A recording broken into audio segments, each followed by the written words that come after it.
Okay, two types of reactions we still need to talk about. The first is going to be combustion reactions, and the second is going to be redox reactions. So combustion reactions. A hydrocarbon contains carbon and hydrogen. Sometimes it's going to contain another element. So the equation is generally hydrogen, or the hydrocarbon plus oxygen yields CO2 plus H2O, and then if nitrogen or sulfur or something else was included, that would be added as well. All of the carbon in the hydrocarbon is converted to CO2. All of the hydrogen is converted to H2O. So remember, the law of conservation of mass states that matter is neither created nor destroyed, or like I usually say, is the amount that we start with, we have to end with. We can't create it, we can't get rid of it. We can just rearrange everything. So if we know that all of the carbon is converted to CO2, and we know all of the hydrogen is converted to H2O, then we can figure out what the starting empirical formula what is. So determining the empirical formula for a combustion reaction. So the question will look something along these lines. Upon combustion, a 0.823 gram sample of a compound containing only carbon, hydrogen, and oxygen. So carbon, hydrogen, and oxygen produces 2.445 grams of CO2 and 6.03 grams of water. Okay, so know our givens. So our givens is that it contains hydrogen, carbon, and oxygen, and we know that CO2 is equal to 2.445 grams, and H2O is equal to 0.6003 grams. Know what you're trying to do. So in this case, I didn't write the rest of the question. Find the empirical formula of the compound. So we need to find the empirical formula. So what we're trying to do is find the empirical formula. Okay, so we know how much carbon dioxide was produced. We know that all of the carbon came from the hydrocarbon. We know all of the hydrogen came from the hydrocarbon. So the first thing we need to do is convert grams of CO2 and grams of H2O to moles. So carbon, CO2, carbon is 12, oxygen is 16 times 2 is 32. So we're looking at 44.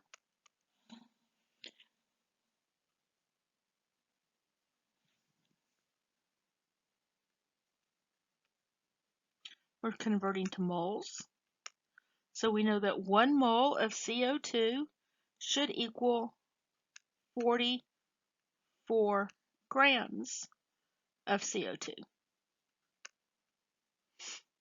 Grams cancel out, and we get 2.445 divided by 44. And our answer to that is 0.05556. Now I'm carrying this out a little further, and I'm using numbers, quite honestly, from an example that I found. And I'm using their numbers all the way through. So you may, if you plugged in 2.445 divided by 44, you're going to come up with a slightly different number because I think they use 44.01, whereas I round it right here. Keep in mind, on the test, rounding is okay. The numbers that they give you are usually going to be easily rounded because you do not get to use a calculator on the first part, on the multiple choice part of the test. So as long as you're getting close, you should be able to figure out what it is. So But again, just be aware that if you come up with a slightly different number, it's because I rounded over here instead of carrying out everything the way I probably should. Okay, so water, hydrogen is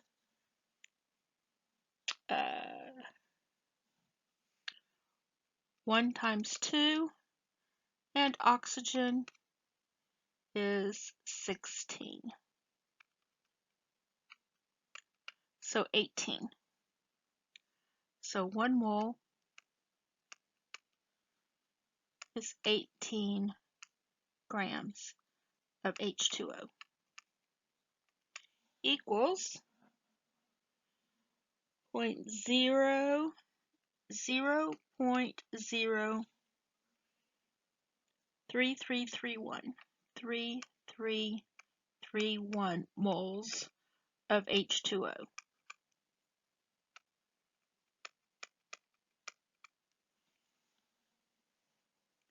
Okay, so now we know how many moles of each one of each of those we have of those molecules. Now we need to find out how many moles of carbon we have and how many moles of hydrogen we have. So we start with 0.05556 moles of carbon dioxide. And we need to figure out the number of moles of carbon. So in CO2, in 1 mole of CO2, I'm going to have 1 mole of carbon. So we're going to have 0.0556 moles of carbon. For water, to get hydrogen, in 1 mole of H2O, we have 2 moles of hydrogen.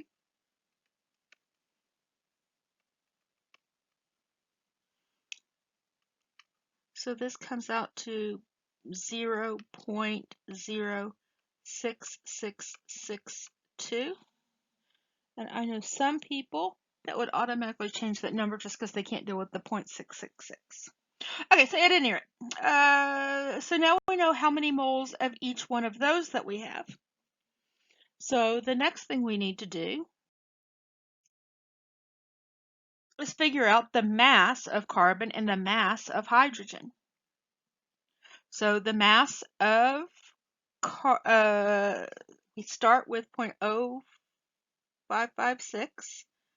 We know that 1 mole of carbon is equal to 12 grams of carbon. And so that comes out to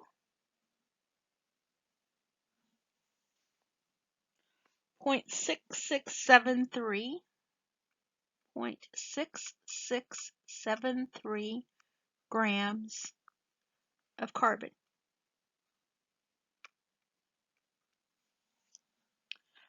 For hydrogen, we know that 1 mole of hydrogen is 1 gram. So that's going to be, and again, I know that there's a small, and not in this one, 0.06662 grams of hydrogen. So now we need to figure out how much oxygen we have. So to get the mass of the oxygen, this is our third unit. Now, if we only had carbon and hydrogen in our hydrocarbon, we could go on to the next step. We don't have to do this part. We only do this part if we have the third element. So the third element, mass of oxygen, the mass of the sample, which was 0.8233 grams, minus the carbon, minus and minus the hydrogen.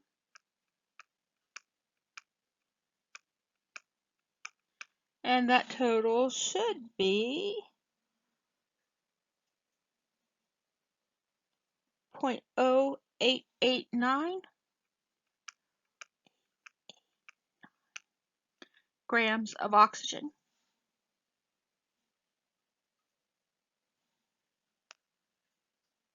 Okay, everybody good? And then we're going to convert the moles of oxygen, or the grams of oxygen, into moles of oxygen.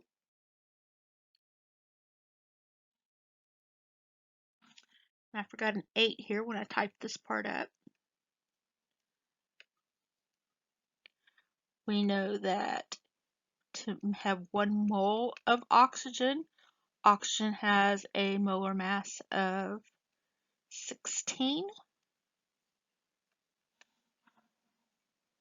And so our mass, our moles of oxygen is 0.0056, oh, 556 moles of oxygen.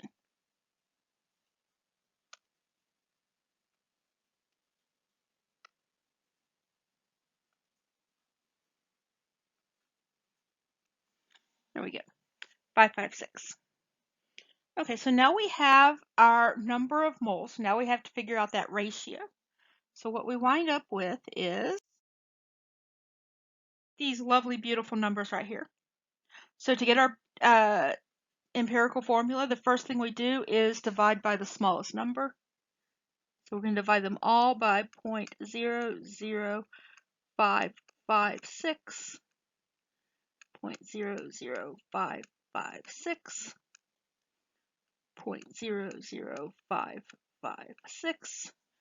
And so carbon is 10, hydrogen was 12,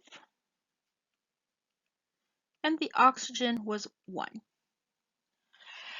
Keep in mind, sometimes one of those will come out as a decimal point. So if it's like 0.3, you multiply all of them by 3. If it was 0.2, you'd multiply them all times 5. If it was 5, you'd multiply them all by 2.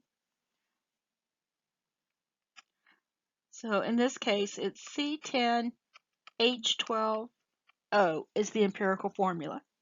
Now, if we needed to find out what the molecular formula was, we would have to know what the mass was of the molecule. And then we would just divide the empirical formula mass into the chemical formula mass and divide and make adjustments. But for right now, to do the empirical formula, and this is usually what they're going to ask you to do when it comes to the combustion of hydrocarbons. So hopefully that is good. We'll do a couple of practice problems probably on Tuesday. Just make sure that you've the biggest thing to make sure you understand with the combustion, we have done the empirical formulas, we have done the molecular formulas, we have balanced equations, we have converted moles to grams and grams to moles. Is to remember that all of the carbon turns into CO2, all of the hydrogen turns into H2O. And so if you're given what your products, and you know what your sample size was, you should be able to work backwards to get that.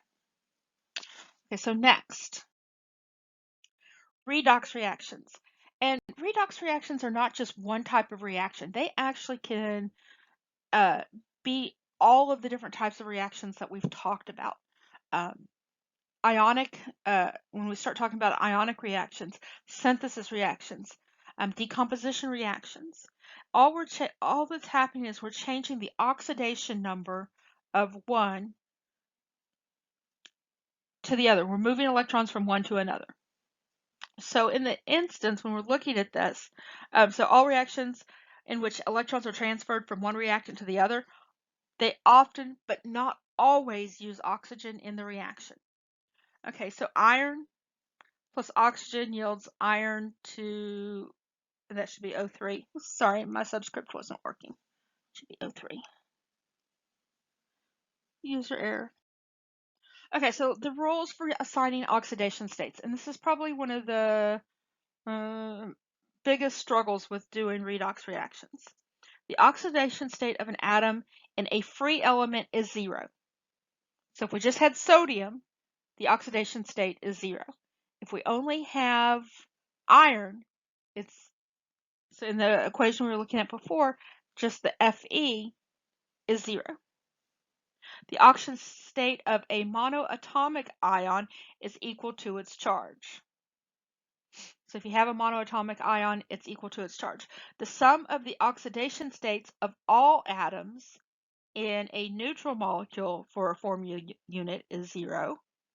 And an ion is equal to the charge of the ion. Okay, so in other compounds, metals have a positive oxidation state. And we've kind of already talked about this, and we've talked about predicting the oxidation states based on where they are on the periodic table. In their compounds, nonmetals are assigned negative oxidation, and metals are assigned positive, except for hydrogen. Hydrogen is always assigned a +1. So hydrogen is the only technically non-metal that gets a positive number. All the rest of them you can predict based on where they are on the periodic table. Okay, so if we assign an oxidation state to each element, ion, or compound, so chlorine, existing by itself, is 0. An ion with a charge is +1. And the K is +1, and the F is -1. Okay, so remember in a compound they have to equal 0, so +1 plus a -1 is 0.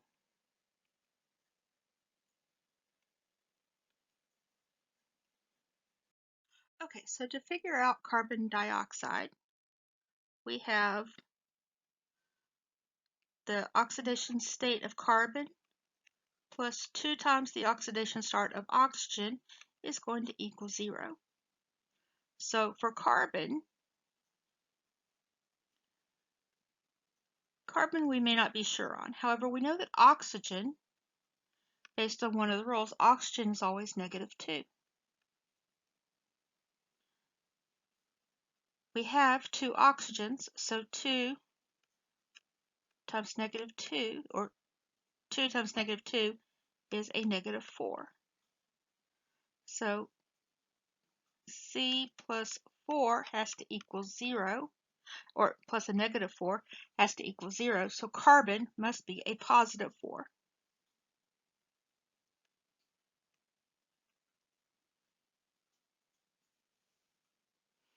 Okay, so let's do SO4 -2. SO4, so we know that S plus 4 oxygen, the oxidation number of is going to equal -2. We know the oxidation number for oxygen is -2. We would also generally expect for sulfur to have a -2 oxidation state. However, because sulfur is lower on the in the number of periods than oxygen, it's going to give up electrons easier than oxygen will. Oxygen wants to take electrons. Sulfur is more likely to give theirs up because it's lower. So the further they get out from the nucleus, the easier they are to pick off. So sulfur will give up its electrons before oxygen will. So priority to keeping the electrons goes to oxygen. So we have S plus 4 times -2 equals -2. So S plus a -8 is a -2. So S is going to be +6.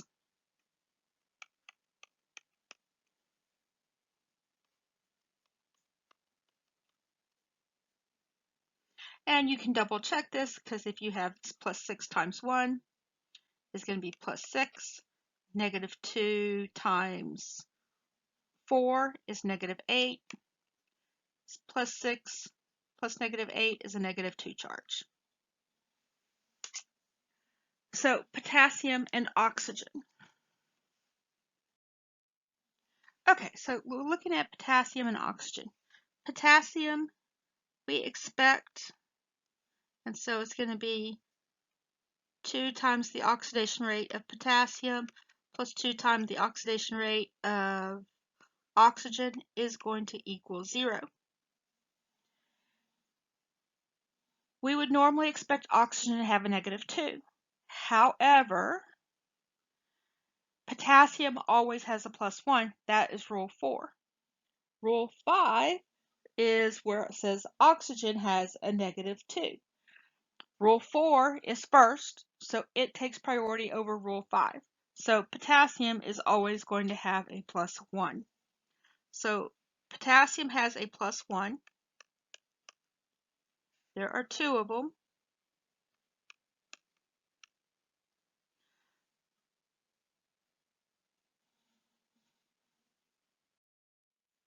Okay, so potassium is going to have a +1. So 2 times +1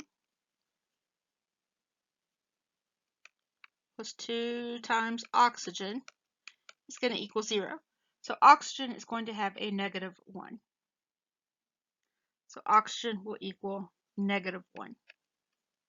And it's different from Rule 5 because Rule 4 takes precedence over Rule 5. Okay, so identifying redox reactions, oxidizing agents, and reducing agents. Magnesium, in this case, has a... Okay, so magnesium has a 0 because it's found by itself. That was, I believe, Rule 1. 0 charge.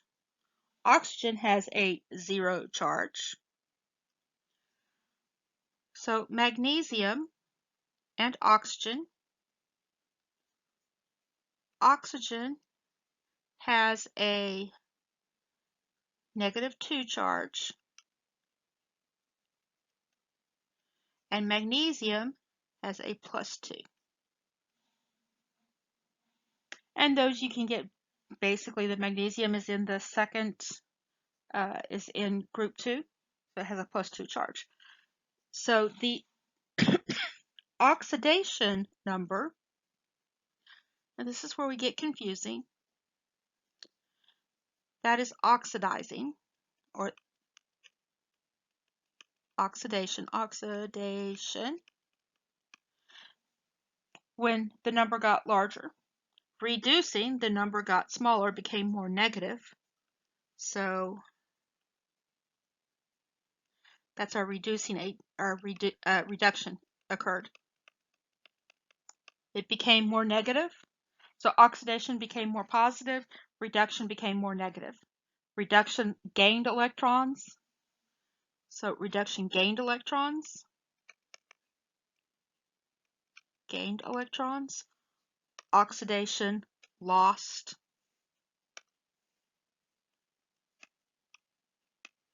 electrons. Now, if it oxidated, it is the reducing agent. So magnesium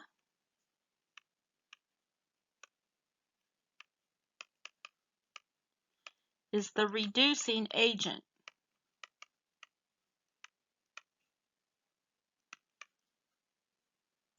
Oxygen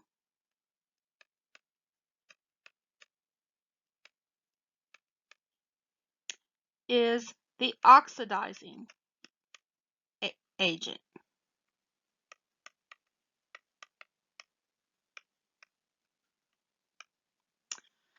So the one that was oxidated is the reducing agent. The one that was reduced is the oxidizing agent. And now we all know why I dislike those redox reactions. So those are the two major groups we have left to discuss in this unit. You'll have some practice problems to do on Tuesday, um, some combustion reactions, and identifying your redox reactions, oxidizing agents, and reducing agents, and knowing what's being oxidized and what's being reduced. Um, anyway, I hope this is semi-helpful, and like I said, oxidizing reduction, it's okay once you get your head wrapped around what's backwards. Uh, anyway, enjoy the rest of your break. I will see y'all Tuesday.